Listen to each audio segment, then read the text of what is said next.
The pandemic turned our lives upside down and imprisoned us in our homes, apartments, without any cultural or social opportunities. How to get inspiration? Who to communicate with? Theater by telephone was a salvation for culture lovers, for all who wanted to gain new experiences and emotions. During one day, at certain hours, 5 different actors called the audience members. Each episode was different, but all had a common story. Before each call from the actors, the listener received an SMS with the task to redistribute family albums, make coffee and sandwiches, be in the car or at home on a chair, fasten a seatbelt, in the evening put on ballroom shoes, and pour themselves a glass of wine. It helped to become a participant in the actors' stories, to enjoy the events, and to identify with the stories. This unusual show, Theater by Telephone, also gave an opportunity for compatriots abroad to enjoy the experience.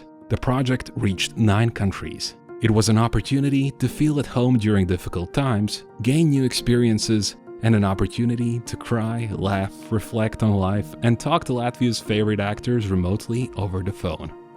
Well, in short, I thought the process of being one-on-one with a listener was an alluring and truly intimate experience. It seemed very interesting that you could tell something about the person just from the way they pick up the phone or how they communicate with you, the way they say hi or I'm listening, hello.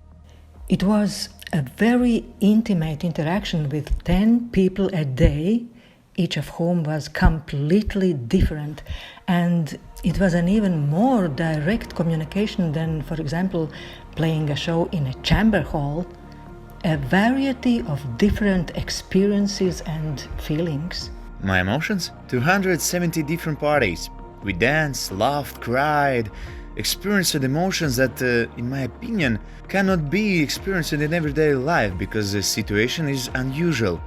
A stranger is calling you and trying to express their soul. I thought it was crazy that people can be so different, and if someone is in the mood of party, then you get to have 270 different parties. Our story was about listening.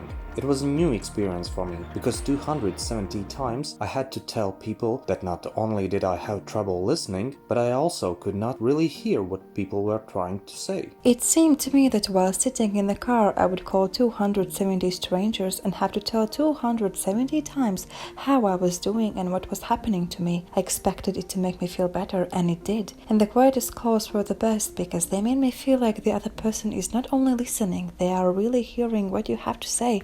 And it turns out that our listeners were from 9 different countries.